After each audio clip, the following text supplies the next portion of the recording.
World of Wells. Shorter clips.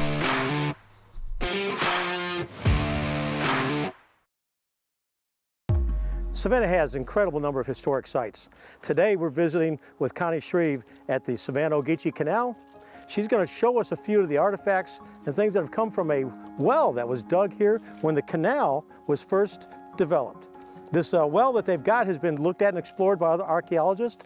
We're going to look at the well itself and just to see what kind of condition it's in. I haven't seen a dug well like this, but it's going to be really curious to see if some of the construction and some of the capabilities they had 100 years ago matches with some of the wells we saw that were put in thousands of years ago. So it's looking really forward to seeing what Connie has here, and we're going to go visit her right now. Hi, I'm here with Connie Shreve at the Savannah Historic Canal in Savannah, Georgia. And we've been having some really insightful conversations about the dug well that they've got on the property. Now, I wasn't even aware there was a dug well over here. So when we did our previous documentary talking about dug wells in the Middle East and the biblical history of wells, now this kind of ties into that. Because even in today's world, and today's world was 100 years ago, 150 years ago, people are still using dug wells. It's the easiest way to get a good, clean source of water. So Connie has a well, a dug well that she's going to show us today. And we're hoping to get a little bit of insight into how that construction of that well may have compared to wells that were put in thousands of years ago.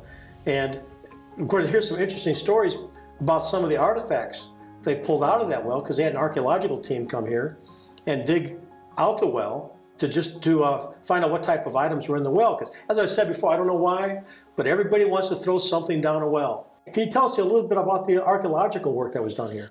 Dr. Mark Newell and his team came and did the archaeology over at the Toll Keeper's site. So they discovered the well, and it'd be interesting for a real well man to come and tell us about the well that was found. Yeah. Well, anything striking that they got out of the well that you remember? Anything? Oh yes, particular? They found some artifacts in the well. Yeah. Anything like Civil War artifacts or anything they could date some of the materials? I think it was more household materials. They found scissors and pottery shards and more things that they thought that they had found the homestead. If you've got the time, and we appreciate your hospitality, can we go out and take a look at the well and see what it looks like? We'd love to. Let's go see that well. Great. Let's go do it.